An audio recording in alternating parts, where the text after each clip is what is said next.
Diperkirakan kalau dari hasil visum dokter itu 2 kali Di bagian mana, Pak? mengenai bagian pelipis dan pipi.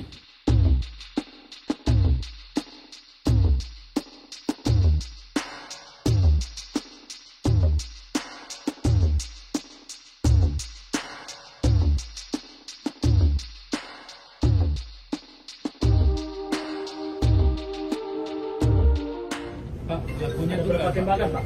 Baik, sementara yang bisa kami informasikan pelakunya tunggal karena ini antara pribadi, tetapi apapun masih dalam pendalaman, kita juga belum menyimpulkan.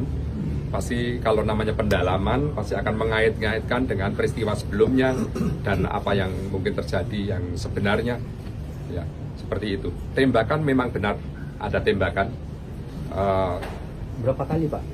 Diperkirakan kalau dari hasil visum dokter itu 2 kali Di bagian mana, Pak? mengenai bagian pelipis dan pipi menembus bagian tengkuk, ya, itu diduga jaraknya dekat karena dari secara detail pada malam dini hari tadi, hari Jumat tanggal 22 November 2024 pukul 00.15 itu di saat berada di ruangan identifikasi, di saat akan mengambil handphone di kendaraannya, itu diduga diikuti oleh pelaku ini dan ditembak dengan cara yang sangat tidak manusiawi dan akhirnya juga tewas di tempat.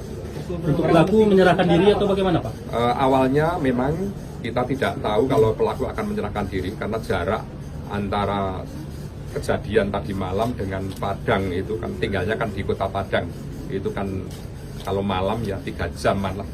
Tetapi saya mendapat informasi tadi saat kami perintahkan untuk tim bergerak mencari dan menemukan dengan dalam keadaan selamat pastinya, karena waspada, hati-hati karena yang bersangkutan juga membawa senjata. Tapi tadi pagi kurang lebih pukul 03.30 saya dapat informasi dari Pak Waka, dari Pak Irwasda, dari SPKT itu yang bersangkutan menyerahkan diri. Seperti itu. Barang bukti yang diamankan apa aja, Pak? Sementara apa, Pak? Diduga pukul 00.15.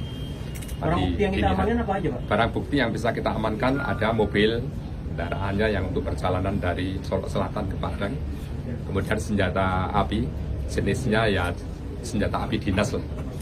Ya, dan juga magazen berisi 15 sudah digunakan 9, yaitu 2 pada yang diduga dilakukan oleh tersangka ini kepada korban dan yang 7 sedang kami dalami. Nanti yang di mana karena masih tersimpan di magazen itu sisa dari 15 dikurangi 9. Rekam CCTV ada yang diamankan, Pak? Sementara masih juga kita butuhkan dan masih kita gunakan itu. Nah, manakala nanti TKP-nya itu memang tersorot oleh CCTV, pasti peristiwa yang terjadi di situ lebih akurat. Tetapi kita juga masih meyakini karena saksi juga ada di lokasi. Anggota reserse yang bersama-sama dengan Kasat itu juga ada di lokasi, sehingga juga bagian dari kesaksian. Korban dan pelaku sudah berapa lama bertugas di sana, Pak? Kalau korban memang baru kurang lebih 1 tahun. Kalau pelaku sudah diperkirakan 3 tahun sejak tahun 2022 sampai saat ini.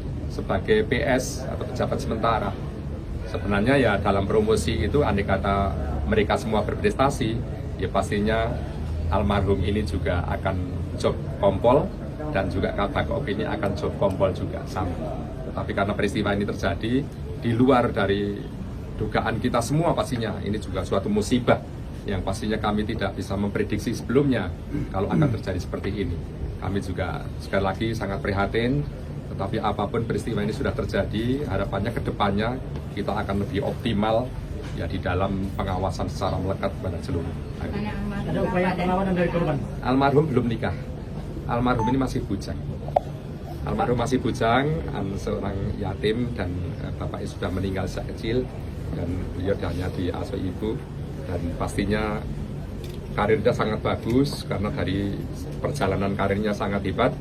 Almarhum ini anak yang baik, anak yang juga respect, loyalnya tinggi, sehingga begitu saya perintahkan untuk tumpas habis tambang ilegal terutama yang marak yaitu galian C yang tanpa izin atau apapun yang tanpa izin. Dia sudah mempunyai prestasi tinggi di bulan terakhir ini, laporan hasilnya juga sudah ada pada kami.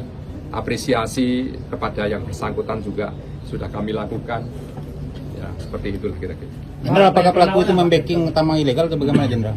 Kalau kami terlalu prematur menyampaikan itu karena hubungan kedua perwira ini juga masih kami dalami seperti apa selama ini.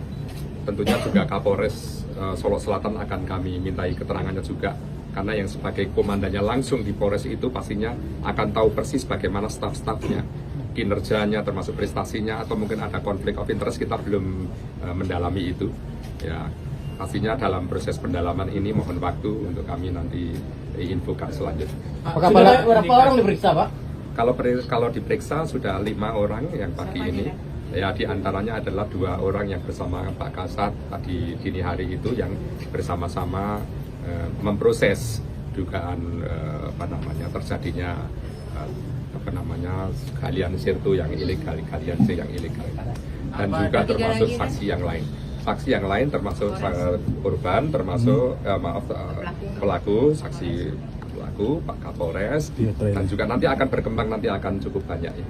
Kawan-kawannya yang mungkin selama ini dalam rangka menegakkan hukum walaupun tidak di TKP, nanti pasti akan kita juga